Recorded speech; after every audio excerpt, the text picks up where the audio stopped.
We say good morning and welcome to Breakfast Central. Thank you so much for joining us and kicking off your Wednesday morning with us. It is the middle of the week, and as always, we have the next 2 hours to share with you the biggest conversations happening here in Nigeria and, in other parts of the continent. I am Osaogi Ogbonwa. And I am Olive Emodi. Unfortunately, there's been lots of increased reports about kidnapping and insecurity. So we hope that everyone is staying safe and doing the best that they can to look out for themselves, their neighbors, and their community. We also have Dashin Usman, who's bringing us breakfast headlines this morning. Good morning, beautiful Dashin. Hi, Olive. How are you doing? Very well, thank you. Dashin, it's so much negative news, so much negative news, from the fall of the Naira to the insecurity challenges that we're seeing all over social media, the kidnap of the students in Ekiti, the killing of the monarchs, the kidnap of the killing of the pregnant woman or the new mom and her mother. It just feels like there's so much cloudiness and darkness.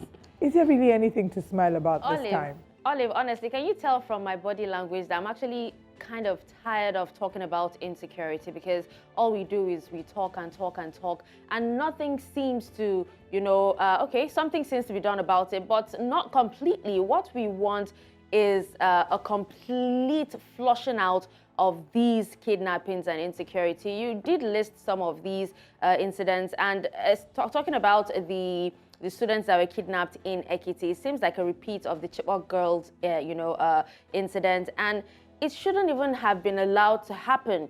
Now, the thing is, this insecurity actually started in the north, and now it's spreading to the south, and it's spreading everywhere. When are we going to stop it completely? There have been clamors, there have been calls for the government to actually, declare a state of emergency. What is so bad in declaring a state of emergency? I actually want Osaoge to answer this. What is so bad in declaring a state of emergency at this time when the kidnappings have become so rampant? But I think for me, the government also is aware that what happens after you declare a state of emergency? Do they believe that they have the resources to then tackle this thing head on after declaring a state of emergency? I don't think that they believe that they do. That's one thing. And then another thing is, is the Nigerian life of that much value that you have to declare a state of emergency because of a handful of kidnappings here and there? It's really not. And the reason that these things, maybe get government to act a lot of times is because of the public outrage that it comes with. It's really sad, that Ekiti currently is bearing the brunt of it. We've had too many stories from Ekiti in the last couple of days.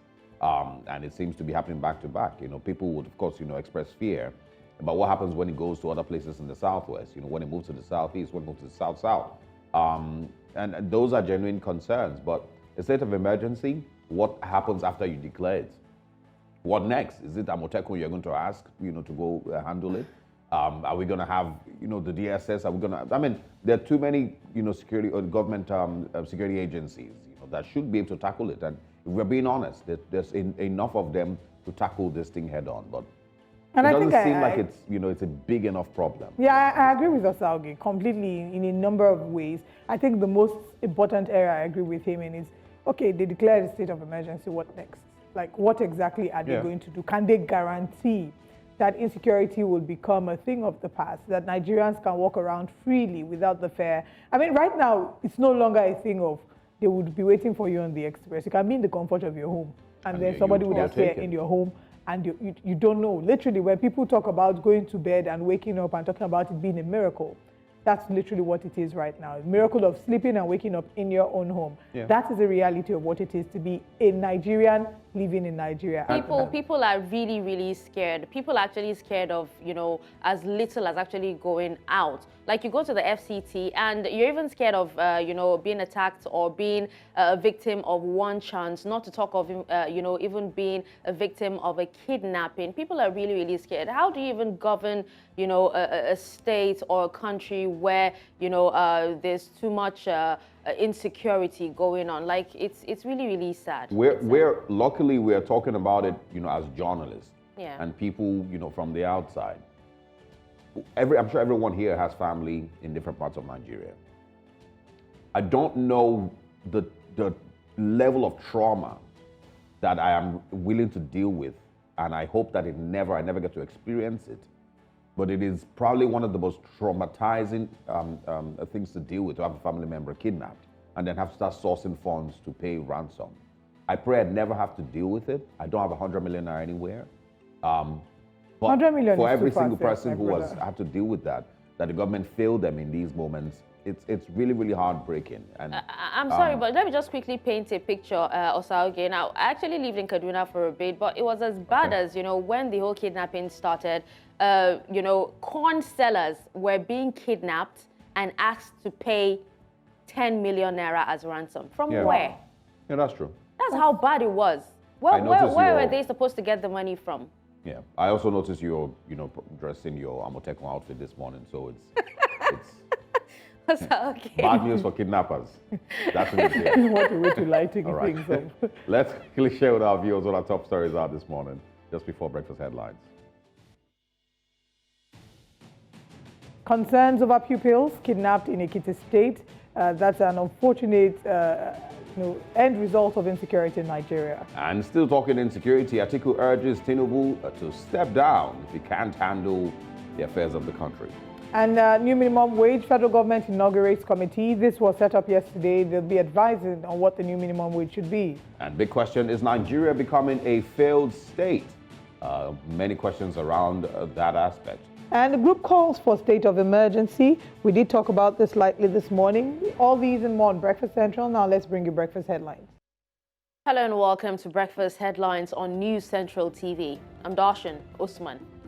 President Bola Tinubu on Tuesday condemned the killing of two traditional rulers in Ekiti State, the Onimojo of Imojo Ekiti, Olatunde Olushola, and Elesun of Esun Ekiti, David Ogunshola. The traditional rulers were said to be returning from a security meeting in Irele Ekiti when gunmen struck at the community in Ikole local government area of the state on Monday. Similarly, the president ordered the immediate rescue of pupils and teachers kidnapped around Ekporo Ekiti area of the state. He assured Nigerians that the nation's security architecture was being robustly fortified for better and expected outcomes as the security of life and property remained the primary responsibility of his government. Niger's junta has expelled 15 members of the European Union's capacity building mission, UCAP. According to the country's Interior Minister, Brigadier General Mohammed Tumba, the individuals had returned to Niamey on various flights on 24th of January without informing the government. He confirmed that they were ejected from Niger days later on 26th January. Staying in the West, the African Union has declared deep regret over the decision by the military regimes in Burkina Faso, Mali, and Niger to pull out of the Western Regional Bloc ECOWAS. The AU's Commission Chairman, Musa Faki Mahamat, in a statement on Tuesday, called on regional leaders to intensify the dialogue between the ECOWAS leadership and the countries. Now in North Africa, Libyan authorities on Tuesday began sending more than 320 irregular migrants to Nigeria. Libya has become a key departure point on North Africa's Mediterranean coast for migrants, mainly from other parts of Africa, risking dangerous sea voyages in hopes of reaching Europe. In East Africa, a group of 13 Sudanese who had fled the war in Khartoum have been hospitalized following a cholera outbreak in North Uganda's Adjumani district. Officials now plan to track down the estimated 82 people who came in or into contact with them for follow-up testing. Now, close to 400 people have died in Ethiopia's Tigray and Amhara regions due to drought-induced starvation. The head of the country's state-appointed Federal Ombudsman Institute, Ndale Haley, confirmed that the deaths occurred in the past 6 months, adding that tens of thousands had already been displaced in the region. Uganda's National Unity Platform political party has filed a case with the High Court in Kampala to compel security agencies to release 18 of its supporters who have been missing for nearly 2 years. The supporters reportedly disappeared during the heated 2021 election period when NUP leader Robert Kyagulanyi Ssentamu, popularly known as Bobi Wine, ran for president. Now in Southern Africa, Zimbabwe opposition politician and former MP Job Sikala is finally a free man after a record 595 days on pre-trial remand. A Harare magistrate sentenced Sikala and his co-accused MP Godfrey Sitole to a 2-year wholly suspended term of 5 years for inciting public violence following the discovery of the dismembered body of Citizens Coalition for Change activist More Blessings Ali in a well 3 weeks after she went missing. And that's all on the headlines at this time. It's now back to Olive and Osaoge. Thank you very much for bringing us breakfast headlines. Great news, the Sikala has been freed. I'm hoping that the people in Zimbabwe, that's something to be excited about, and that the political landscape there can see some measure of freedom and fairness. With all the drama that has ensued in the past weeks, especially following the announcement of Nelson Chamisa leaving the CCC. So we wish them all the best, and we hope to see better, freer, fairer policy and governance happening there. Yes. We'll see you again at 9 a.m. Dashin. Thank you so much, Olive. Have a fantastic show. You as well. So this is Still Breakfast Central. If you're just joining us, please engage with us on social media at News Central TV on all platforms. We'd like to take your tweets, see your reactions to some of the stories we're going to be looking at this morning. But we have our big stories that we're going to be delving into right after this break.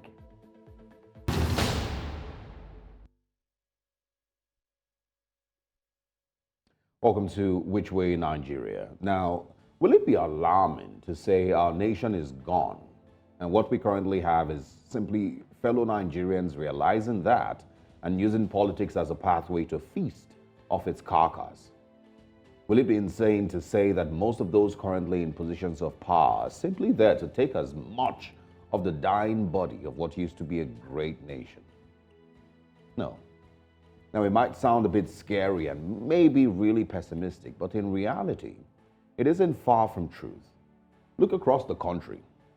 And of course, can you see, feel, or sense anybody who is truly trying to get us out of this mess? In any part and space of government that you can imagine this morning, is there anyone that you have in mind that you can say, yes, this person is truly trying to get Nigeria out of the mess that it currently is? I'm certain that your answer is no. Right from Aso Rock to the smallest local government offices, Nigeria as a nation is seemingly seen as a tool of enrichment.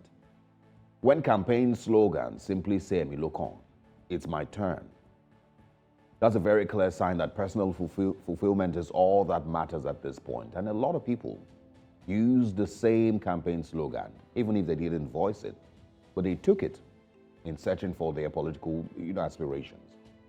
Nigeria is dying, and they are simply feeding off its dying body. There's not one person in government today that inspires hope. There's not one person in government today that inspires the possibility of a better life for roughly 200 million people. Your National Assembly, your state governors, your judiciary, even your presidency. There's nobody in those spaces that makes you feel different. Nigeria is dying, and they are gleefully feeding off its dying body. Let's take a moment to look at some of the factors that define a failing state and see if any of these may sound familiar. Political instability, economic decline, social unrest, security issues, corruption, human rights abuses, faltering infrastructure, high levels of debt, and maybe even refugee crisis. There's none of these issues that we aren't currently dealing with here in Nigeria. But then put that side by side with the actions of the people in power. The president is currently on holiday in France. State governors are fighting themselves, and of course their godfathers. The judiciary is currently with its lowest confidence ratings across Nigeria. Again, Nigeria is dying, and they are simply feeding off its dying body. Again, I ask, when is Mr. President going to return and start being president? When is the National Assembly going to start speaking for and maybe addressing the concerns of the people? Nigerians, a big question for you is this what you voted for? When you stood in the rain and in the sun to get your voter's card, when you stood in rain and sun and went through all the violence that came with the elections, is this what you voted for? When is the last time you saw anyone in government say something that you believed in? In today's Nigeria, when is the last time that you heard anything in the news that made you excited about your country? Look across the papers this morning. When is the last time you saw a happy story about Nigeria? Again, Nigeria is dying, and they are simply feeding off its dying body. There's people today in government that fought against all odds to ensure that they got those positions. They threw parties when they got appointed into those offices. You remember some of those video clips. But it wasn't because of the happiness to serve our great nation. It wasn't because of their hunger to give and sacrifice for the growth of our country. It was because they saw an opportunity to finally have access to power and the benefits that come with it.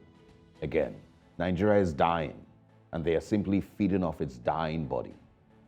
There was a time people had honor and dignity and a name to protect. There was a time when our nation compared growth statistics with countries and other countries here in the continent and, of course, beyond.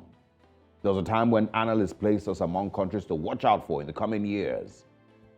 Today, we have back-to-back people who fail woefully as ministers and governors and feel zero remorse, mostly because they never had any interest in fixing anything.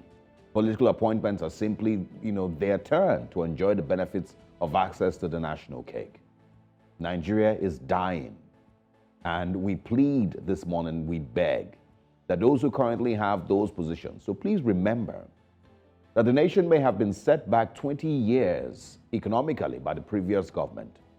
But for those who survived, they may not be able to survive another 8 years of stagnation. Good morning, Nigerians.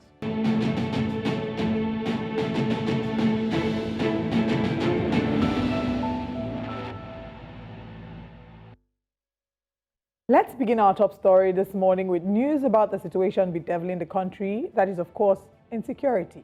Several civil society groups in Nigeria have called for the declaration of a state of emergency on insecurity in the country. The groups, while speaking with newsmen in the nation's capital, Abuja, say that insecurity and crime has become a national concern and urge government to investigate, arrest, and prosecute all those complicit in escalating the crisis. Amadine Uye reports. Many Nigerians have not been spared from this onslaught. Despite promises made by government to tackle this menace, it seems not much has been achieved in this regard. The government has continued to fail in its primary duty of ensuring the security and welfare of all citizens as mandated in Section 14, subsection 2B of the Constitution. This alarming trend has continued in spite of the President Bola Tinubu's assurance at the beginning of his presidency in May 2023 to tackle insecurity. It has now been 8 months since President Tinubu took his oath of office. Stakeholders while meeting in Abuja, Nigeria's capital, have called on government to declare a state of emergency on insecurity as the federal capital continues to grapple with insecurity challenges. We need to secure this country. We're talking about foreign investment, people coming here. Even local businesses can't function. People, once it's dark, people, have to head home. Even if in daylight they are robbing people, kidnapping people, no longer from the streets, but from their homes. For us, we are clear about this. We are clear that when you declare this state of emergency, it should include how you are going to tackle all of these things.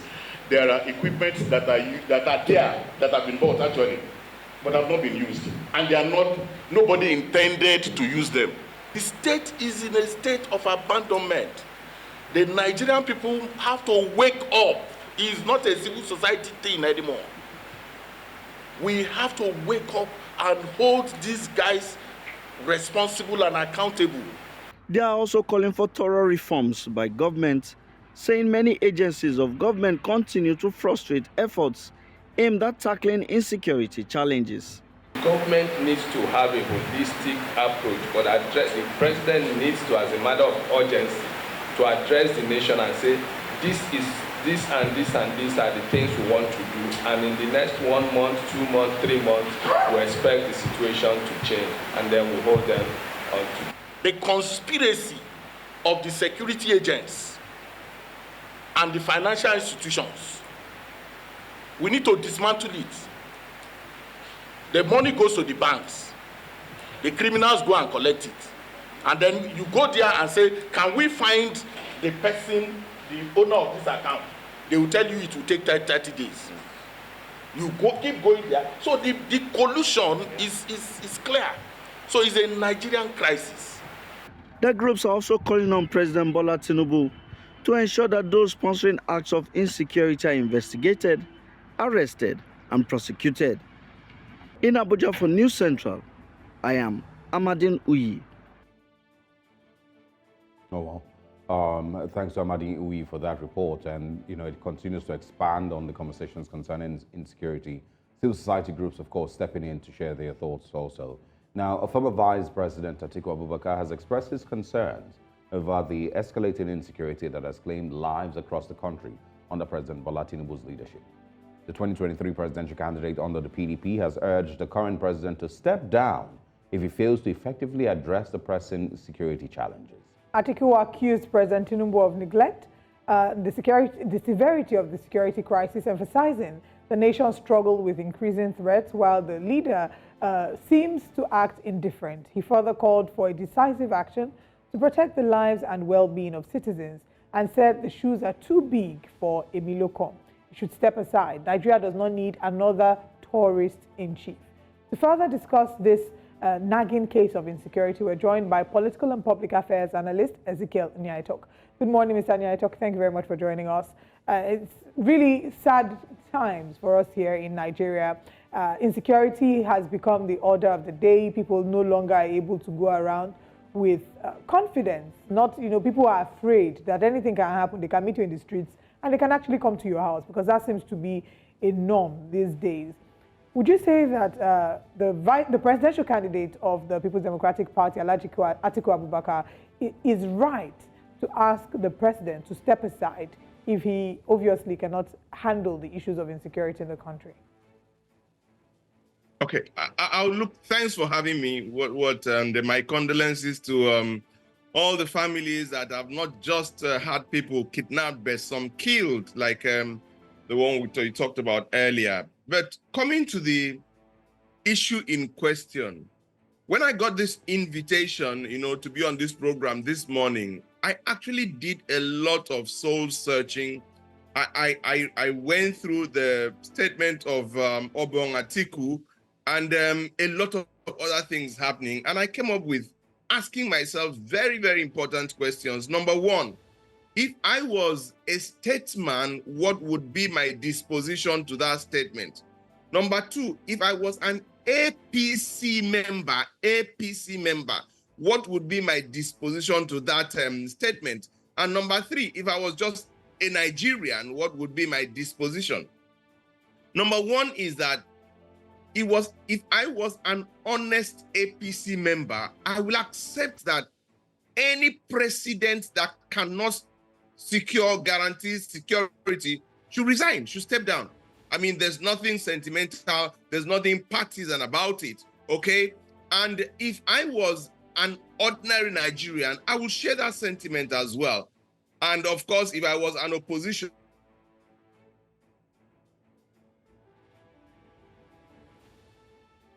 Mr. Nyaitok, can you hear us? Connection with Ezekiel Nyaitok this morning might be a little shaky. And I like that, he started off by saying he did some level of soul searching, because when it comes to conversations that border on the criticism of a certain administration, we must be fair I like that he's being honest in saying maybe if he was a member of this party, this is how he would have reacted. Because a number of people, I did see someone drop a comment saying, if you are not complaining now because you are afraid of stepping on toes, then one day it would get to you, it might get to you, and then what happens? Very true. So it's only fair that we analyze issues as honestly as possible. Mr. Nyaitok. Yes, I don't know where you lost me. And anyway, I was saying if I was a party man, if I was an honest Nigerian, he was an opposition. That statement, you cannot fault it. But there's a B part to it. I take two former presidential candidates, Obong Atiku and Obong Peter Obi. Now, this is not the time that Nigerians want to hear you play politics. No. And Mr. Peter Obi seemed to have some level of emotional intelligence, which is very important, when he said, this is the time for all Nigerians to come together to fight this problem. Every Nigerian can relate to it. APC members can relate to it. PDP members can relate to it. ADC members can relate to it. And of course, Labour Party members can relate to it. So I expect a statesman at a time like this to put more premium on the lives of Nigerians than on politics. And as a result, the statement by Atiku can actually have a negative repercussions on him. Because while you want to play politics, Nigerians want to be safe. Let us first and foremost be safe. Number two, if I was an APC member and I had a one-on-one with Mr. President, I will tell him 1, 2, 3 things. One of those things is that he swore to an oath of allegiance to the security and welfare of the people of the Federal Republic of Nigeria. If you look at section 2, chapter 2, section 14, subsection 2b, that is the marching order of every government. That is the beginning, and every Nigerian must know this provision. Chapter 2, section 14, subsection 2b state, and I state it. It says, the security and welfare of the people shall, and in legal parlance, I'm told that shall is stronger than must. I'm an architect, but that's what they say. It said, the security and welfare of the people shall be the primary purpose of government. The fundamental, as an architect, I can understand the part of primary because it's foundational. The security and welfare of the people shall be the primary, the first, the foundational purpose of government. As a result, it is incumbent on Mr. President to keep me safe. Yeah. But That's Mr. very important. Mr. Anitok, the call is for, for him to resign if he can't live up to, of course, his expectations and protect Nigerian lives and property. But, we don't expect that will happen. It never happens in Nigeria. In any level of government at all, nobody resigns, even if they, seem to have, failed. But, do we have proper, statistics with which we rate the performance of the government, with which we can tell the president that he has failed? Is it possible that the president at this point can tell himself and others around him that he has done well when, other people would argue, otherwise? So what do we use to rate the performance of a government with regard to security, with which we can then tell them that you have failed? I'll tell you this. The young man on the street, the old woman in the village, the average Nigerian, enlightened or not, will tell you, Ross, now wow, this is not okay as of today. You don't need any statistics. You don't need any empirical evidence. You don't need anything as at today in Nigeria to know that every Nigerian feels insecure, feels unsafe. I'll tell you this. I do a lot of work, consultancy for some state governments, but I'll bring just Delta State. I stay here in Uyo or Abuja, but from Uyo to go to Delta State, forget about the bad road, will take me about maybe 5 hours by road, and I'm there in Delta. And driving for 5 hours is really not a distance, when you talk of road trips. If you live abroad, when people do 14 hours as if nothing. But let me come down to our specifics. Now, that will cost me less than 30,000 naira in fuel in my car, less than 30,000 naira. But you know what happens to me? Practical experience. I go from Uyo to Lagos or Abuja, and then I go to Asaba. And then I go back to Lagos or Abuja, and then I come to Uyo.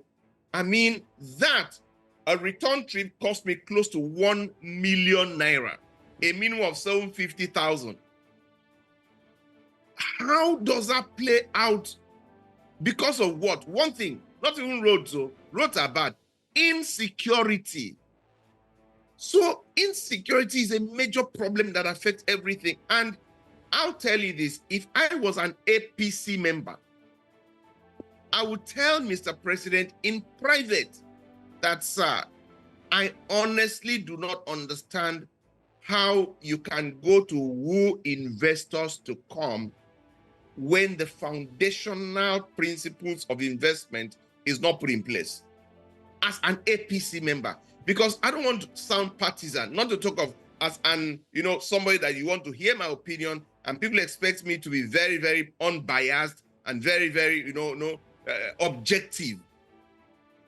If I had my way, and I've said this time and time again, I will shut down Nigeria for 1 year. Nobody will die. What do you mean by shutting down? What would the... I'll tell you, okay, please go ahead. I'll tell you what I mean by shutting down Nigeria for 1 year. Okay. I will cancel virtually every trip. I will virtually block the borders. And I will tell us Nigerians, whatever is our problem, we've got to solve it. We must solve this.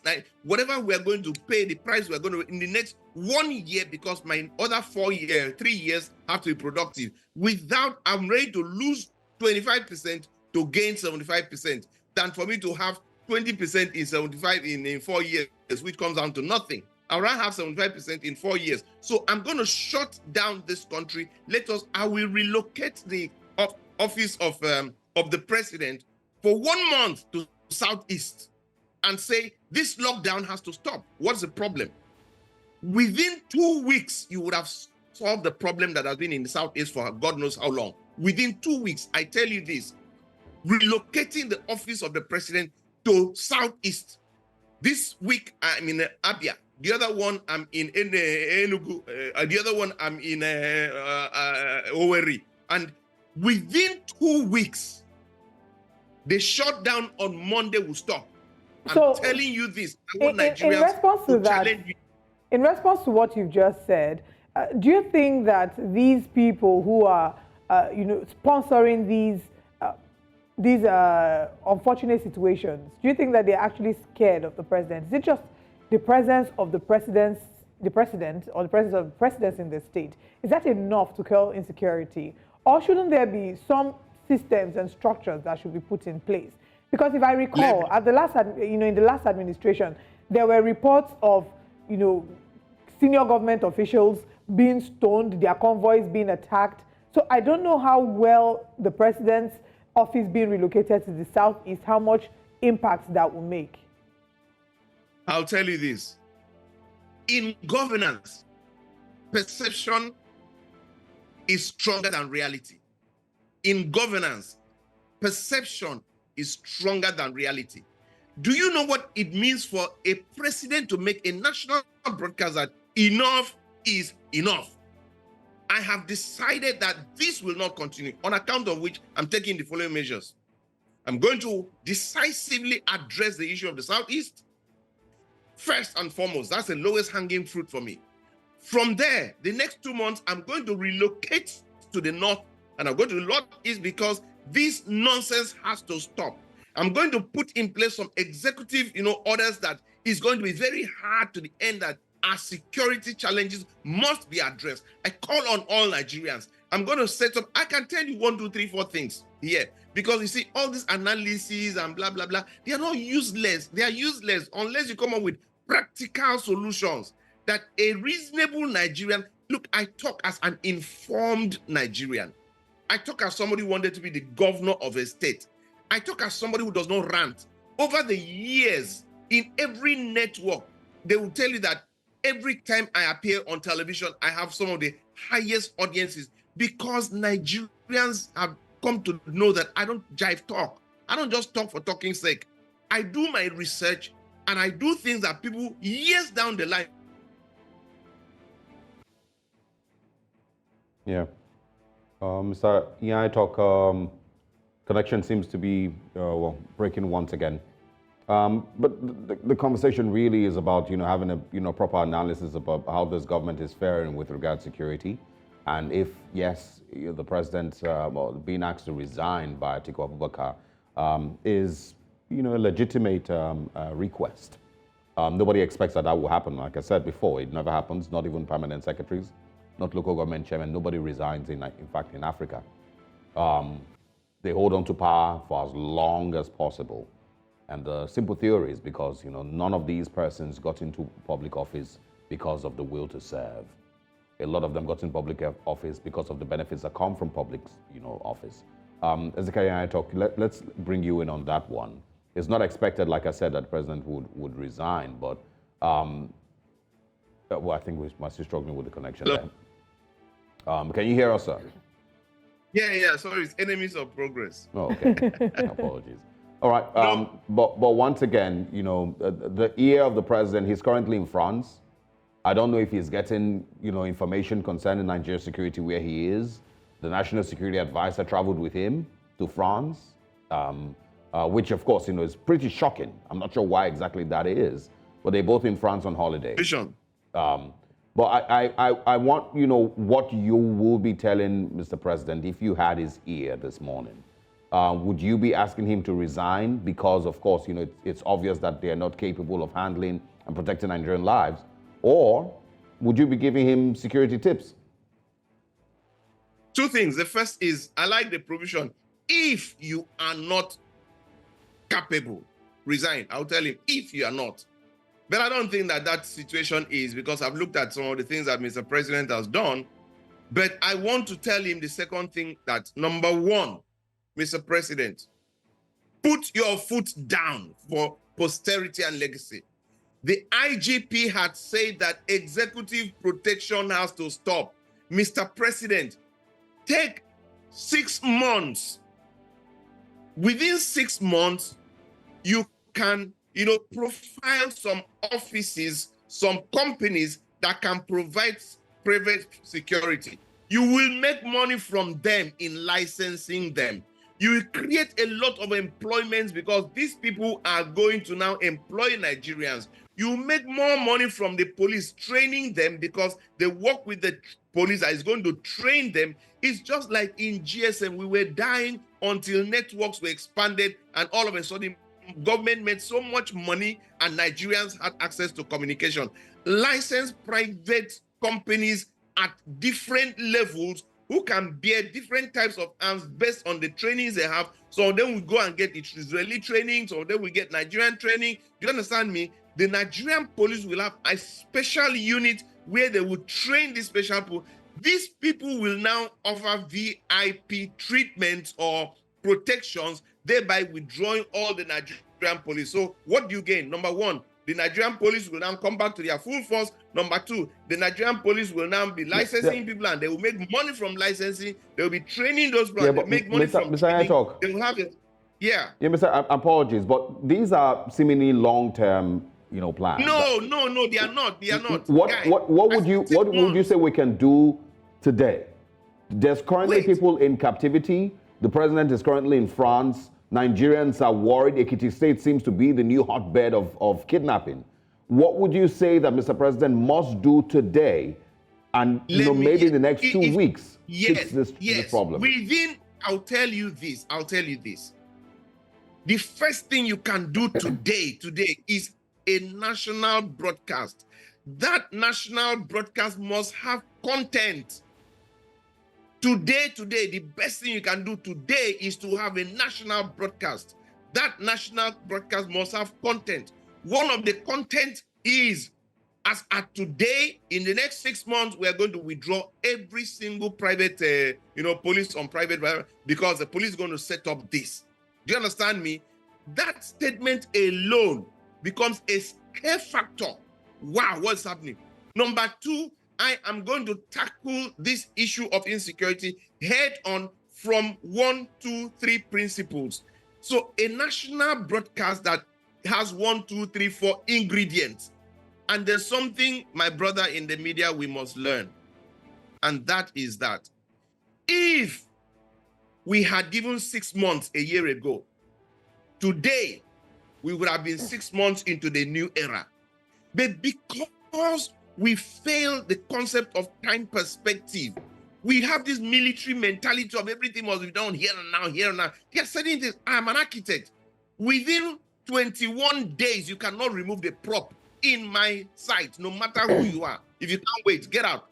Unless I have prefab, because it takes concrete 21 days to cast and set.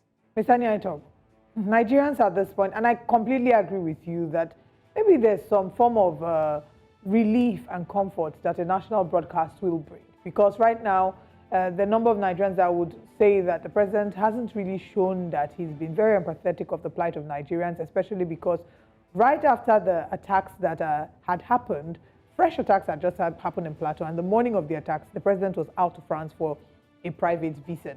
And we haven't really heard much about him speaking, not from his spokesperson. So I agree with you in that regard. But then again, Nigerians are tired of talk. And this administration has been accused of doing a lot of talk, saying we're going to do this, we're going to do that, and there's really not been any improvement from the economy. It's gotten worse. As at yesterday, it was 1,500 naira to the dollar. We don't know what today would hold.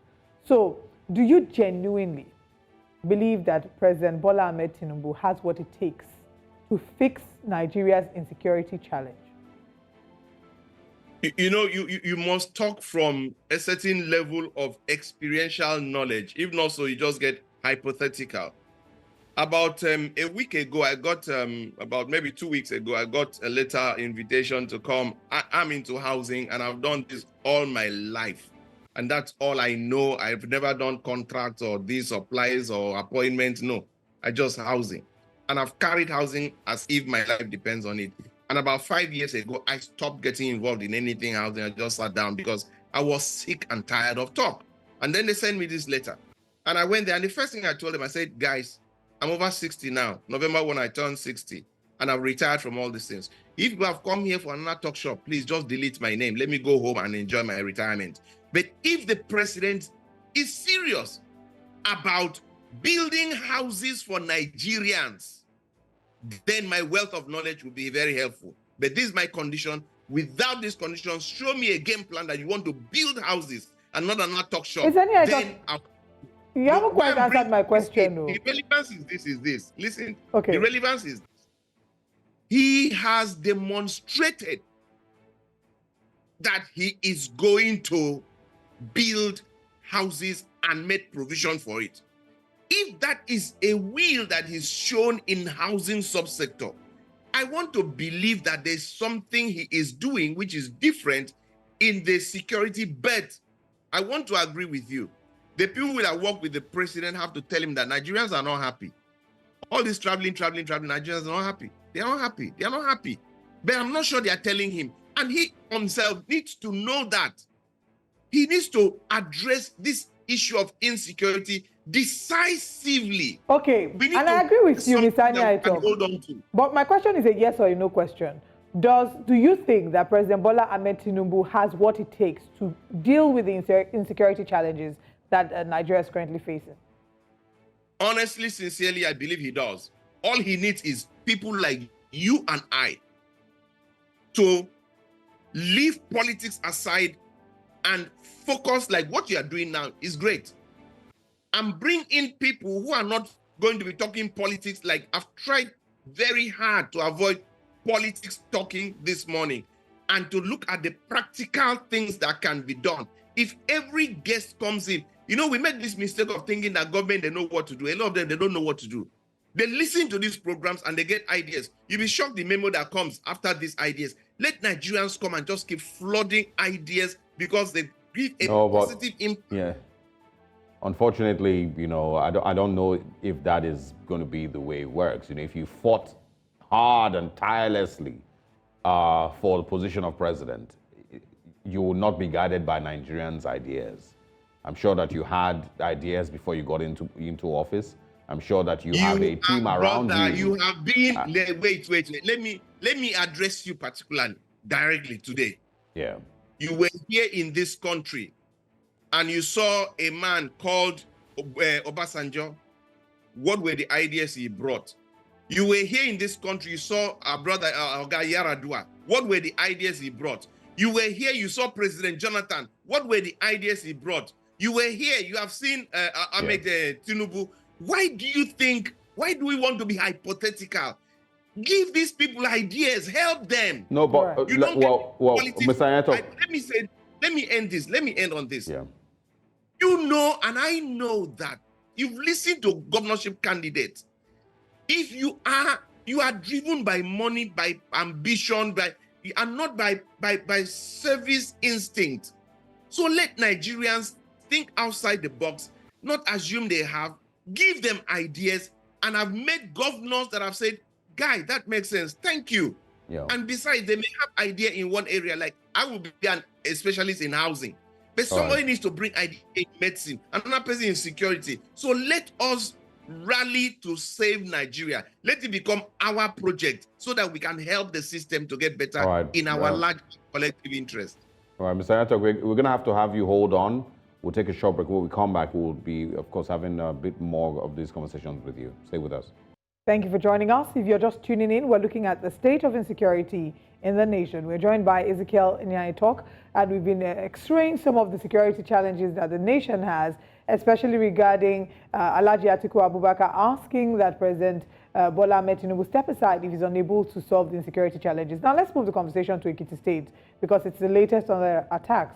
The killing of two traditional rulers in Ekiti State who were returning from a security meeting in Irele, Ekiti when gunmen struck. Pupils and teachers were kidnapped around Eporo Ekiti area of the state. Residents are calling for the president to sit up. Now let's take a look at this trending video. Excellency, ibi ni bàbá ìjókòó sí tó sọ pé ẹ máa tẹ APC, ẹ máa tẹ APC, ẹ máa tẹ APC. It's one in the town. Excellency, ó ti ṣẹlẹ̀ báyìí. Tá mọ̀ pé Ọlọ́run àtúnṣìírí wọn. Ṣé mọ̀ pé àwọn tó ti kú, wọ́n ti tún kú báyìí. Ẹ wo gbogbo àwọn ọba Ìkọ̀lé local government tó jókòó. Ìgbà tó bá ti pa àwọn ọba, kí ni ti àwa ìpẹ́? Excellency, àwọn bòróró wọn ò tiẹ̀ já gbádùn bí. Ìpakúpa náà pa àwọn èèyàn wa. Bọ́dẹ̀ mọ́ ká ṣeé ṣe fún yín lórúkọ Jésù o. Ẹ wá báyìí a dúpẹ́ lọ́wọ́ yín. Ẹ bá fi wálẹ̀. Ọlọ́run ní. And there's a video of a resident calling and crying for help. And I'd like Mr. Nyaetok to react to this. I don't know if you're able to follow a number of the things that she said. It's a very sad, heartbreaking video. But I want to find out your reactions to the video. The very first thing is first, my condolences to the people of Ekiti on the monarch and all that happened. The next is what you've just seen is not contrived or acted. It's actually the real mindset of an average Nigerian. Our hearts are in our mouth. And the question is, if this can happen to people at certain levels, then what is the fate of the ordinary citizen? Now, let me go to part 2.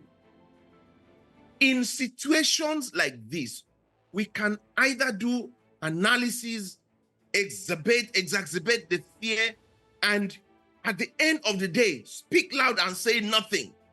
Or we can give Nigerians food for thought. We can start to proffer solutions from our own ends. We can play down the fact that you have failed, you are useless, you are this, and know that those things actually don't amount to much, except we take our destiny in our own hands. And if we cannot carry guns, we can talk to the leadership and see to what extent, and pray that they will hear us. And I hope that this program ends on my being given opportunity to give 1, 2, 3 practical things that can be done. You will never know who is listening to a program and what he can learn from it. That is my disposition to Nigeria today. For me, Nigeria must work. And it is to be, it's going to start with me. I take it up as a personal responsibility. I don't hold any office. I don't hold any appointment, but I occupy the office of the citizen of the Federal Republic of Nigeria, which is the highest office in the land. All right. Thank you very much, Architect Ezekiel Nyaetok. Always interested in speaking with you. We hope that we have brighter conversations, for our country, Nigeria, in the near future. Thanks for your time once again. What a pleasure and privilege. Thank you, and God bless the two of you and Nigeria. Absolutely. Welcome once again to Breakfast Central. Now let's go on a quick journey across the newspapers this morning and see the big stories making headlines across Nigeria. We have Olusegun Okunade joining us to give his thoughts on these stories. We're going to be kicking off on the Punch newspapers this morning. It says there, kidnapping epidemic. Abductors demand 100 million naira for Ekiti school children and teachers. And like I said, Ekiti seems to be the new hotbed. It moved away from the Federal Capital Territory. Or maybe Abuja is still having its cases, just not going viral like Ekiti currently is. Police, NSCDC, Amotekun, OPC, and hunters form joint task force, arrest 5 suspects. NNPCL woos South Korean investors for gas projects. 300 stranded Euro-bound Nigerians return from Libya. Also on the Punch this morning, Naira plunges in official market. CBN warns forex dealers. Nigeria, IMF foresees weaker growth. And also, 200,000 Naira minimum wage no longer realistic, says Labour. Very interesting. Fashoranti remains a Fenifere leader, not Adebanjo, says Secretary. And also just one other story, I think. Ogun State, 2 police inspectors, corporal dismissed for robbery. Let's just move away from here and I'll go to Mr. Okunade to share his thoughts on these stories. Obviously, kidnapping is a big story that is making headlines across the newspapers. So let's kick off with that. Ekiti seems to be trending, but not for the right reasons. What do you think is playing out here? Is it a breakdown of security in the Southwest as well? Or is this, just the Nigerian picture currently?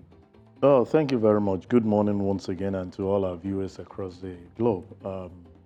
Sincerely speaking, it's disheartening where we found ourselves this day. It's not peculiar to Ekiti. I'm sure even in Ogun State, we hear about kidnapping in those states. Across the 36 states, there is no place that you feel you can call a safe haven, where you can just close your eyes and sleep. And to worsen the case, while we're growing up, see, traditional leaders, the Obas, their palace is a sacred place that we are always scary. To even pass the front of the palace, you'll be afraid as if something will happen to you. And all of a sudden, palace now become a place where you take the head off. What will the followers do? When you get the king, who is supposed to be the CSO of the community is leading, then the old followers have nowhere, the community members have nowhere to call their own security, and not just only picking them, killing them. It's something sacrilege. It's an abomination if you ask me. I'm not saying that they are much more better than we the citizen, but even if you look at it spiritually, they take off the head. The whole body is useless. So everybody in that community, as we speak, lacks direction, in the sense that there is nobody to put those things together to make sure that they have a secured environment. And while we're still battling with that, the next day we heard about the children being kidnapped and teachers. So you discover that the main aim of those people is to actually keep everybody at home. And I keep saying, even in your house, you are not safe. In Abuja, people, it's not that they pick them on the road. They go right into their apartment, pick them, and start asking for ransom. But the area I feel that we are not getting it right is that this ransom are paid. People are withdrawing money. There are ways of getting it. We need to hype our intelligence gathering. In such, I have not heard of, we keep hearing suspect. You see, the issue of corruption, where we had it, that it has become an epidemic, is allegation. Yeah. On the issue of the kidnapping, it's about suspect. We've been hearing. Nobody has actually been penciled down. I stand to be corrected, but I put my ears on the floor, or on the ground to actually see those things. It's about suspect. If you hear about it, 5 suspects had been picked. If you hear about it, 4 suspects had been picked. After a little while, the information will diffused in the air, and there are certain people that are saying that these suspects that are actually being picked are released back to the system. And you ask yourself, even people have said it, that when you see some of these kidnappers, those that escape from the den will tell you that they are hungry-looking people. It's like they are tools. Yeah. They are not the main people. Yeah. They are tools being used to carry out the work for certain people behind the scene. Yeah. Because of time, I want to ask your response to Atiku Abubakar's call on President Tinubu to resign if he can't handle the Nigerian security challenges as it stands? Well, my response to that is that, pardon me, it's not a statement. What we need from him is to give us suggestion on how we can solve those problems. But it's not in government. You don't need. You don't need to be in government before you actually give your own, view about it. There's a person who won the election who has. Somebody won the election, is not doing it right. Yeah. Then you come out rather than saying resign. Can we have this thing? They may not take your opinion. It's not obtainable everywhere. You don't need to be the managing director before you actually give your own lot. He's a citizen, and if he's concerned about it. I 100% agree with that. But if the person that is failing for 4 years straight, we're not going to keep blaming those who didn't share ideas with him. We'll blame the person who is there. Because even if you're asking him to resign, we asked Buhari to leave, thinking that the new administration will be better off from the promises they gave. Buhari to leave. Well, his term expired, but people keep referring to it that, the 8 years was more of wasted years. Quote me, several things people are saying. But we keep saying it that if Atiku comes on board today, what are the basic things? Tinubu promised a lot of things. He had his camp, so everybody campaigned. Yeah. Right? Nigerian citizens, from what it looks like, chose one person. All right. So, because their campaign promises then. But let me just say, because you just mentioned President Buhari, and of course the outcome of President Buhari's 8 years. Do you think that maybe if he had heeded to anybody's call for him to resign 2 years into it, we maybe wouldn't have gotten that deep into the economic chaos that Nigeria got into, instead of asking for the ideas? Pardon me. None of the leaders that we have currently at the helm of our years seems to have understanding of what we are faced with. All the campaign promises of the 3 key political parties were not different from one another. I listened to all of them. They were not different from one another. And that's why we keep saying, rather than you criticizing, to say, no, you're not doing it right. Can you come out with suggestion? We are not saying that the government will take your suggestion, but at least it will be on paper and on record. Of what use is it? Of what use is it? I'm sorry. Okay. Of what use is it that my suggestion is on paper? It's of great use. So why? Let me tell you, most of the time, I'm not under any obligation to suggest anything. You're under obligation as a citizen. Absolutely. Because this is your country. Absolutely. It's your country. I shouldn't suggest. Can I I think the perspective or the standpoint that I see it from is, if you undertake to carry on the responsibility of being the leader of a nation, the primary responsibility for the safety and security of the citizens rests on your shoulders. Yes. In the event you're not able to fulfill your responsibility, communicate to him and ask for help, right? So you're saying, from what I'm hearing, you're saying that Atiku Abubakar should suggest ways in which President Bola Tinubu should be able to fight insecurity. Because while the president came on board, he said, I am extending the hand, let's do this thing together. You always hear that statement from the president, from the governor, local government chairman, when they win elections. Let's put the focus on who the focus should be on first. In this case, that's the president. Yeah. Has he handled this country? Has he handled the fight against insecurity like a president who sees the importance of what Nigerians are My answer is no. Okay. My answer is no. With everything that is facing us currently, I have not heard the president mention the word. It's always, you see, we started this idea with the last administration, presidency. If you look at what happened in US, just a policeman, was caught a base, and the president had to cut his trip short and come back to the country.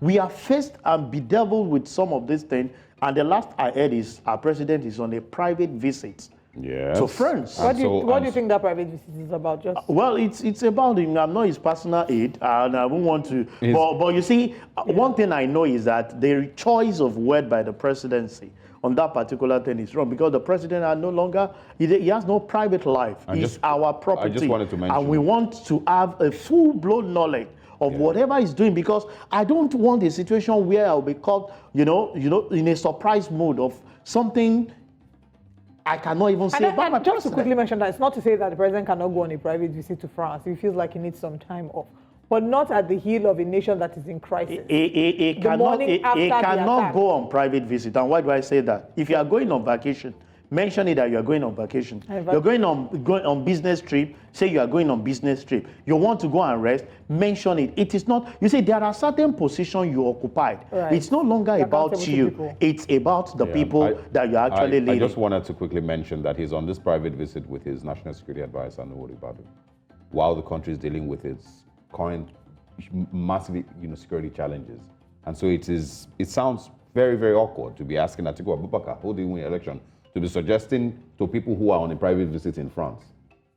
Okay, let's hold our thought. We'll come back to it. Let's look at some other papers this morning because we have more papers to review this morning. Let's move away to the Daily Trust newspaper. 20 years after, 26 states failed to implement new pension scheme. Federal government, private sector employees benefited. Experts urge governors to enroll workers. Pension fund assets hit 17 trillion naira. Tinubu tasks minimum wage committee to dialogue in good faith. IMF downgrades Nigeria's economic growth to 3%. Wike approves 30.9 billion naira for rehabilitation of schools. Abductors place 100 million naira on Ekiti pupils. For others, President condemns killing of monarchs and tasks security operatives on rescue. Airlines differ as CBN claims forex backlog cleared with $64 million. Step aside if shoes are too big for you, Atiku tells Tinubu. You're still nursing defeat hangover, says presidency. What a comeback indeed. So I want you to quickly touch on two stories here. Tinubu tasked minimum wage committee to dialogue in good faith. The minimum wage committee was set up yesterday. Do you really have faith in what the minimum wage committee is doing? Do you see the importance of what they're doing? And I ask this because my fears are that by the time they're done deliberating, I said yesterday that I hope that dollar isn't hitting 2,000 naira at that time. So I want you to talk on that. And CBN, they did inject some over $500 million into the economy, and now they say they've paid off the backlog with the airlines with $64 million. Yeah, on the issue of the minimum wage, I'm sure I read yesterday about several states. Let me even pick the states now, not even fulfilling the 30,000 naira minimum wage being agreed on years back. So we are talking about increasing it. People might say, we need this, but I can tell you, the last proposition by the NLC was 200,000. I'm sure you know if by now you are earning 200,000, it's a peanut when a loaf of bread that used to be about 500, 700 is about 1,500. So it's like you've tripled everything that you have to do. So meeting, it's part of us. We sit down, you have good, fantastic policies, white papers, and the likes. But at the end of it, implementing it becomes a very bottleneck, and that's been our problem. So by the time they'll be finishing this, maybe in 2-3 months' time, maybe dollar then will be around, because what we have studied is that every day there's a slight increase of about 25 to 30 naira, increase. So if you put that into logic, by the end of February, it would have increased with about 600. With the current 1,400 where we are, that's be about 2,000. So what you'll be getting at that point in time, you discover that as we speak, the purchasing power of every Nigerian is negative. It's negative. It's not even zero. It's negative. Every Nigeria, the politicians, do you think they are grossly affected? Even the politicians are complaining. Are they buying from different markets? Even when you take money that do not belong to you illegally, to even spend it in the market is big. Now the level of insecurity, they have to now increase, intensify more to guide themselves. A lot of them cannot, I put it before them, how many of them in the last 1 month, even during the Christmas time, were at their constituency to celebrate the Christmas? A lot of them didn't go because of the level of and those that were actually there had to fortify themselves with serious security in such a way that I keep asking that a senator will be going, a member of House of Rep will be going.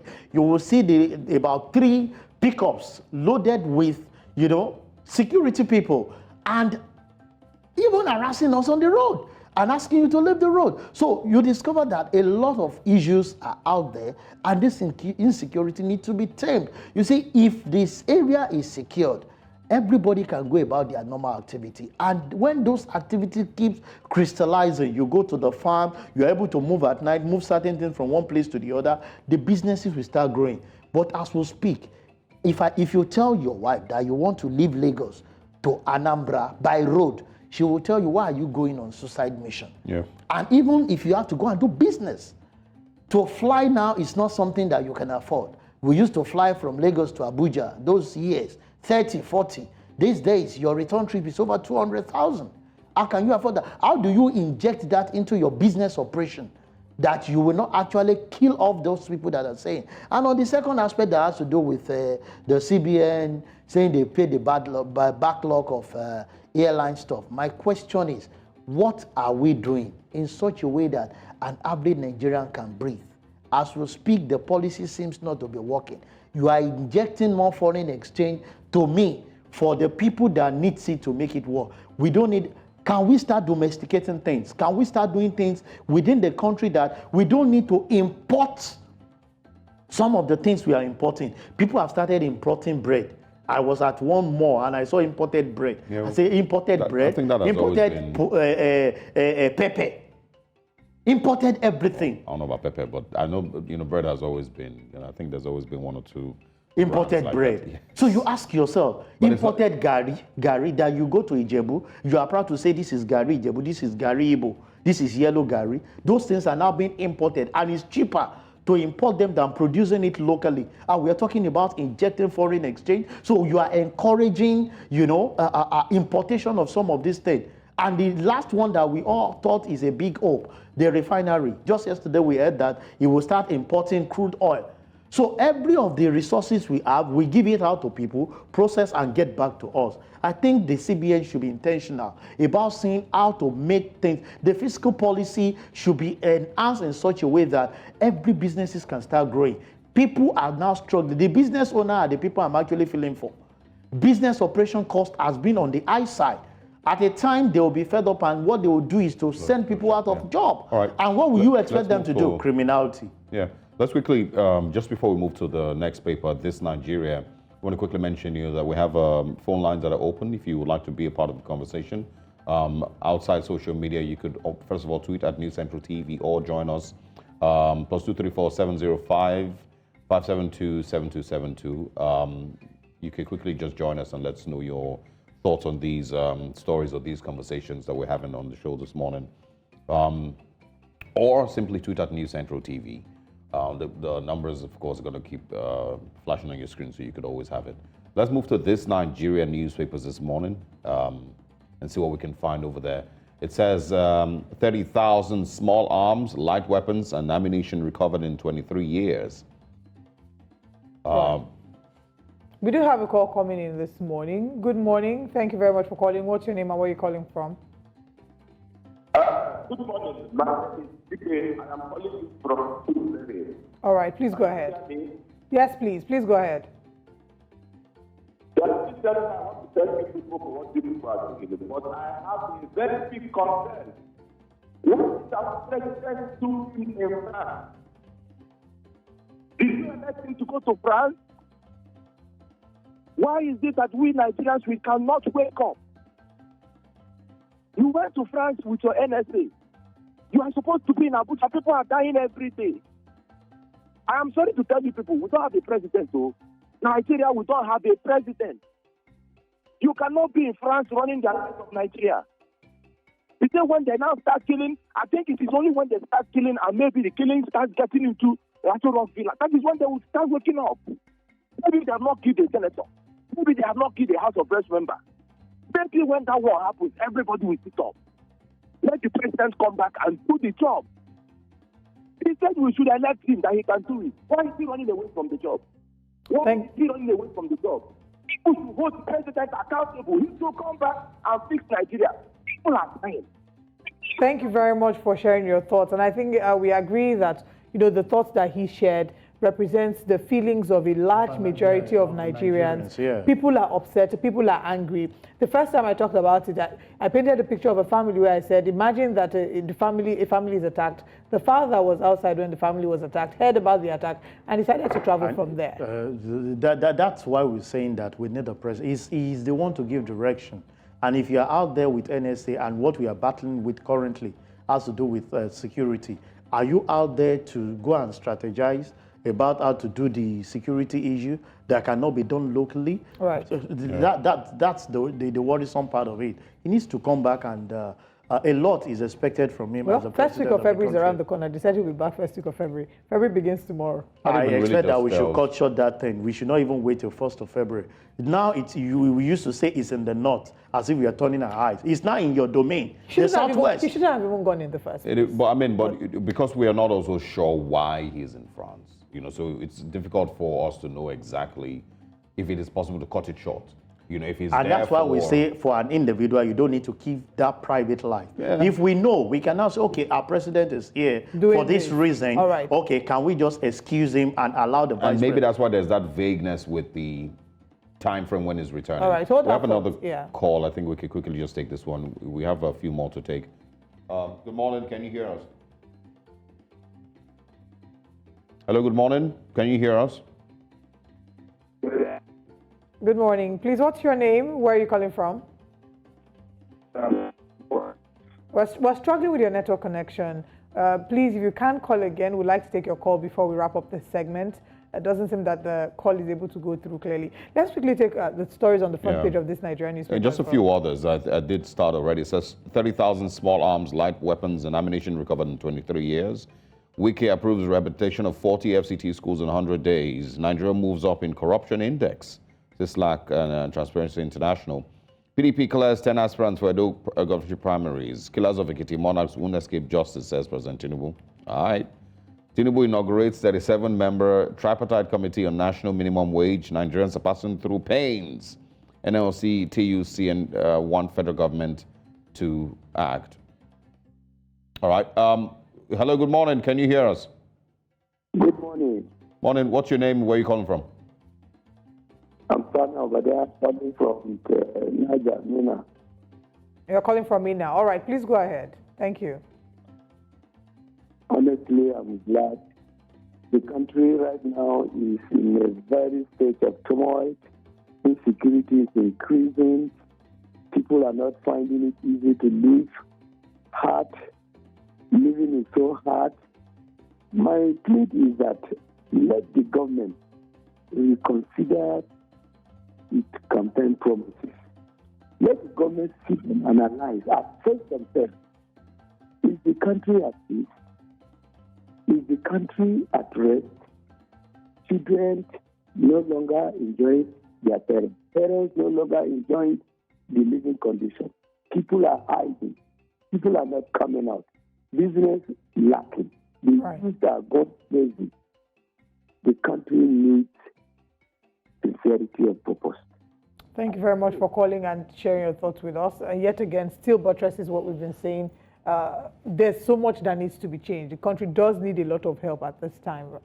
For me, I think the major target that we have before the president, or what I would call the major highlight, is security. When there is security in the land, there is this thought that enveloped your person, that can bring out your creativity. You can move from one place to the other. Logistic business can thrive. You can imagine you're going to Anambra to take some shirts that you bring to Lagos for you to sell. You can move, at peace. You can consider your timing of movement. As we speak, you can't predict your movement. You are about to set out on a journey and somebody is saying, this has happened. Before now, Ekiti used to be a very safe place. A lot of people that have planned to go to Ekiti, if you make the move now, your family member will tell you, are you planning a suicide mission?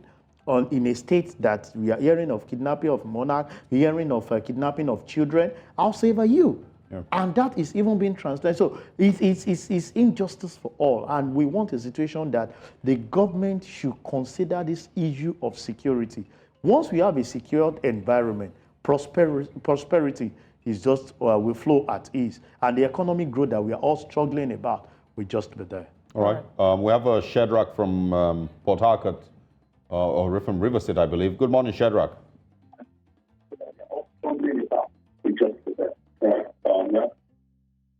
Can you hear us clearly? Yes, we can hear you clearly, sir. All right. Kindly go ahead. Confirm where you're calling from. Yeah, I'm calling from Port Harcourt. All right. Go ahead, please. Yes, you see, it's just a simple matter to talk about. In Nigeria, first of all, I will tell you that the government does not like their citizens. I must say it straight. Because there is nowhere the government will say, okay, other countries, you see, they have everything they provide to make sure that their citizens are very okay. But in Nigeria, they will be even happy if all the citizens are dead.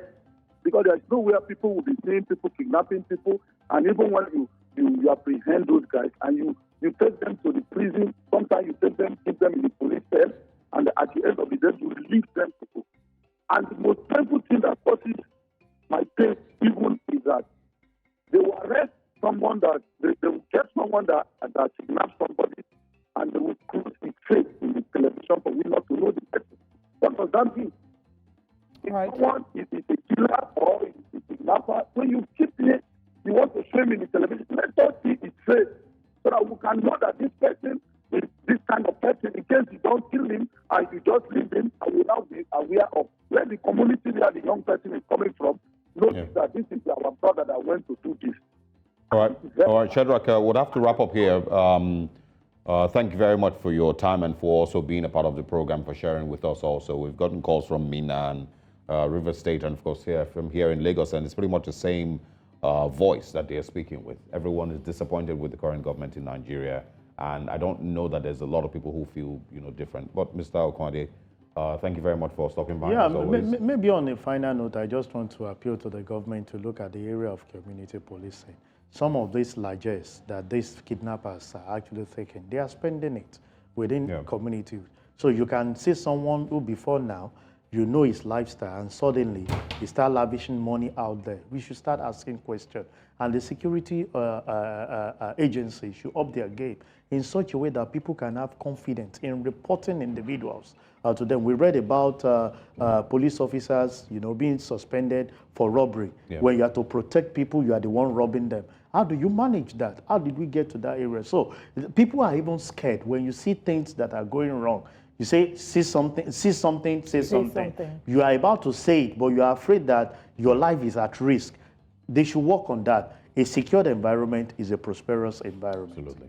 Thank you very much once again for stopping by. Always interesting having you. We'll take a short break. When we come back, we of course have other things to discuss this morning on Breakfast Central.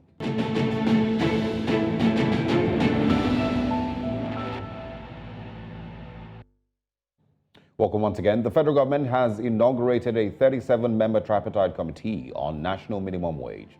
The committee is tasked to recommend a new national minimum wage for Nigerian workers. Now, after President Bola Tinubu removed the fuel subsidy on May 29, 2023, the federal government decided to provide 35,000 naira to each of its employees as a measure to alleviate the impact of subsidy removal. However, organized labor maintained that the 35,000 naira minimum wage was a provisional solution, emphasizing the need for a review of the minimum wage in 2024. Now, of course, the inauguration of the committee happened on Tuesday at the State House in Abuja by the Vice President and he charged them to reach a resolution and submit their reports. We're going to bring in quickly Segun Sopiton in the interest of time to have quick thoughts on this one. Thank you very much for your time and for joining us this morning. I saw Bayo Onanuga tweet, the same report, and he captioned it "promise kept." So I want your quick thoughts. If this is a promise kept by the president, if the promise was that they will set up a committee, or that promise that they would increase minimum wage, and what your thoughts are generally on it. I mean, Mr. Onanuga is reputed, very well known for his unguarded utterances in the public space. I would hope that the president will rein him in. The promise was not to inaugurate a committee. The promise was to increase minimum wage. So a committee puts the money in the pockets of the workers of governments, to address the hardship that they're going through right now. So that's an unfortunate statement from him. The promise has not been kept. And to make matters worse, I watched and listened to the inauguration ceremony and all of that, and I didn't hear any specific mandate or instructions from the vice president to that committee. When are they supposed to finish their work? Is this supposed to be the temporary minimum wage relief that was promised? Because what the president promised was a 35,000 addition to minimum wage for a 6-month period. So is that what we're seeing happening now? Or is this a review of the minimum wage? The other question that we need to ask is this a living wage? Is this a national living wage committee or a national minimum wage committee? They're two very different things. So whichever way you look at it, as I hate to say, but as usual, there isn't a lot of clarity with what's happening, and what we are to expect is not, is not really, hasn't been made, put in black and white, such that we can hold people accountable. Having expressed all these concerns, it's probably deliberate. I mean, I see where you're coming from, but these concerns that you've expressed, they're valid. But does this then mean that you're not very confident in the outcome of this committee? No, I mean, the committee will work, and I'm sure that they will come up with a recommendation for some sort of increase in the minimum wage. So I'm confident that will happen, because if you look at the constitution of the committee, you've got labor there as represented by the NLC and the TUC. You've got the organized private sector as represented by NECA and a couple of other private sector representing associations. And then you've got the state governments, and the federal government and all of that. So because of the wide-ranging nature of the makeup of the committee, you would imagine that they will come up with something. What that thing will be is what I'm not confident about. And how effective that will be, I'm not confident. How the state governments in particular will go about implementing, whatever the recommendations are, I am absolutely not confident about, because as we speak, even the 30,000 minimum wage is not being fully implemented, in the sense that a lot of these states are still owing salaries. And here we are talking about an additional minimum wage. So as usual with the way we do things, we paper over the cracks. We don't deal with the fundamental issues. With regard to wages in Nigeria, the fundamental issues are that a majority of our states are bankrupt, in quote. They can't cover the expenses. And it's not for a lack of availability of funding. It's because a lot of the funds that are available are being deployed to other things that may not be in the public interest. So until we deal with this concern, you will have as many minimum wage committees as you want to implement or inaugurate. I don't think that the people, the generality of the people, will feel the positive impact of this. And we must also not forget that this addresses workers of government mainly. It doesn't deal with private sector workers. And if you look at the number of people that work for the federal government and the state governments combined, you're probably talking about 2 million people. So what happens to the rest of the workforce? But I also want to ask, because, like you said, this communique doesn't really state what figures they're looking at. They didn't say whether it's 35,000, it's 100,000, or 80,000 naira. Labor is already saying, I think it's from Joe Ajero, saying that 200,000 naira minimum wage is no longer realistic. That's what, Joe Ajero is in the news on the Punch this morning. So I want to ask, what figures, are we maybe looking at that, are maybe realistic? And is anybody who's thinking about 200,000 naira minimum wage, is the person daydreaming? I think, we have to measure our words carefully when we speak in the public space, but I will use very uncomplimentary words for anybody that says that the new minimum wage will be around 200,000. It's absolutely ridiculous. Experience is the best teacher, as some people would say, and from the benefit of hindsight, the benefits of recent history, the evidence that history provides to us, you can't expect anything more than maybe 80,000 naira, and even that would be a stretch. So Joe Ajero, I don't know what he's looking into and what he's seeing, but I don't see a minimum wage of 200,000. And in any case, you still have to question, the capacity of the government, given the current structure of our finances. And I say current structure. I don't think that the government can't afford to pay 200,000, but I think that the way our expenditure profile is structured, they will say that they can't afford it, and they will prove it that they can't afford it. So 200,000 will be an unrealistic demand. So what do you think would be a realistic bracket? I don't think you would expect anything more than 80,000. Maybe if we're very lucky, we'll get to 100,000. And you have to remember that 80,000 today will take nobody home. Exactly what my next question was going to be, because what exactly is the effect of 80,000? 80,000 last week is not the same as 80,000 this week. We've seen the rates, what the numbers are saying. So what really is the hope for the average Nigerian worker? And again, you have to remember that this conversation really concerns government workers in largely. Of course, I would acknowledge, however, that the minimum wage benchmark tends to provide a signaling effect to the rest of the economy. So you find that private sector players, even though they are not bound to pay that minimum wage, will follow suit in some manner. So if you look at a lot of private sector organizations today, their minimum wage is probably around 50,000, 30 to 50,000. So if, you know, and when I say that, I mean if you look at how much they pay their cleaners, how much they pay their drivers, it's usually something within that range. So if this goes to 80,000 from federal government, you probably find that private sector players will follow suit. But the question, like you've asked, is how will this really do anything? If you look at the prices of things now, and you look at prices of things where we were 6 months ago, and you project into 6 months into the future, I mean, I don't think an 80,000, 100,000 minimum wage will do much. It will alleviate things, you know, to a certain degree, because it will be better than receiving nothing. But will it take care of the basic daily living expenses of the average Nigerian? I don't think so. I mean, if you look at the cost of gari, you know, you have to look at the basic stuff, transportation, food. And when you say food in Nigeria, it's the basic staples, gari, rice, maybe beans. The prices of these things are completely out of reach. They're completely out of reach of the poor man on the streets, you know. So 80,000, we hope it will do something. What would be, I mean, so even if the government claims that they want to do 100,000, right, it means that they're going to have to adjust the budget, increase, you know, their figures for salaries wages and all of that. Yeah.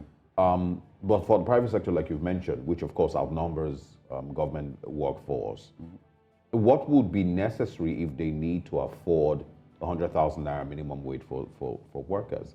They need to earn more. Absolutely. They need to make more money. Absolutely. So it means the government needs to also set up a nation that affords these companies and these private, you know, earners to earn more money. Are these things going to be considered in this, you know, 37-member tripartite committee meeting? And are they going to go back to Mr. President and say, oh God, this thing wouldn't work? I mean, you've got NECA there. So they will put some of these arguments forward, and they will let the government know that the organized private sector probably can't afford to increase minimum wages to 100, 200,000. Even the banks, you know, if you ask the bank, the average bank in Nigeria today, to shift minimum wage by 100%, they'll tell you they can't, because as we speak now, most private organizations, the proportion of their expenses that is accounted for by salaries range between 20 to 30, 35%. So if you increase that component by 100%, then what that does to the bottom line, it might very well wipe it out in some cases, you know, for organizations whose margins are not so wide. For some, it will probably not be too much of a problem, but for a majority, they probably won't be able to afford this. You know, so very excellent point you've raised with regards to the cost of doing business in Nigeria, the operating environment, the ease of doing business, aside from the cost, and ensuring that organizations can be run profitably, sustainably. These are fundamental issues that serious thinking needs to go into with regards to legislation and regulatory environment. So these types of things actually should be a part of the mandate of the minimum wage, you know, committee, to make recommendations to government to ensure that enterprise can prosper in Nigeria, that small businesses that employ the majority of people in Nigeria can prosper. You know, as it stands now, the small businesses are caught in between increasing costs on the one side, and when I say increasing, I mean galloping and escalating costs on the one side, and an inability to increase prices on the other, because, you know, there is an inelasticity, you know, factor with their prices, and there is a limit to which they can go with their prices. So they are being shrunk out of the space. And then here we are saying that maybe they should pay their workers more. You know, so I think in the end, what will happen is that reality will simply set in, and people will do what they can, regardless to whatever the committee comes out, you know, to say. I mean, my final question would be that we're waiting for the numbers. We're hoping that we can see it soon enough, and it's not a committee that lasts till 2025. But when the recommendations come out, do you have concerns that there will be states that will not be able to work with these recommendations? You know, we did see a number of states that were owing salaries. Do you fear that this is something that will reoccur? It will definitely reoccur. So I think one of the things that we need to do, and this has to be done by the people, by the media, by civil society, is to begin to hold especially the subnational governments to account with regards to how they dispense the resources that are available to them. So I recall, I don't know which CSO organization has gone to court to sue, demanding that the state governments should account for the 40 trillion naira that has been allocated to them, I think over the last 4 years or 5 years, I can't remember the timeline. You know, we have to have stuff like that happening urgently as a society, as a country. We need to make demands of these people to stop them from treating the resources of states as though they were their personal resources. So the issue of the security vote, for example, is a major issue. You know, these governors simply take whatever they want and they'll classify it as security votes. We have to stop these practices so that these funds can be better deployed to increasing productivity of those states, and then hopefully the people will then benefit therefrom. As it stands today, you know, the states are just empires, and the governors are emperors that do whatever they want to do. So yes, absolutely, I don't think that we'll see them, you know, implement whatever this committee comes out with, and sadly, nothing will probably happen. Yeah, committees are, you know, a very common factor in Nigerian political space. You know, they can set up as many of them as possible. You know, it's whether they implement it. Thank you very much for stopping by. Always interesting speaking with you. Thank you very much for joining us on our very last broadcast for the month of January. We'll see you again next month in the month of February. I am Olive MOD. Actually forgot that. See you next month. I am Saogi Ogbonwa. Bye-bye.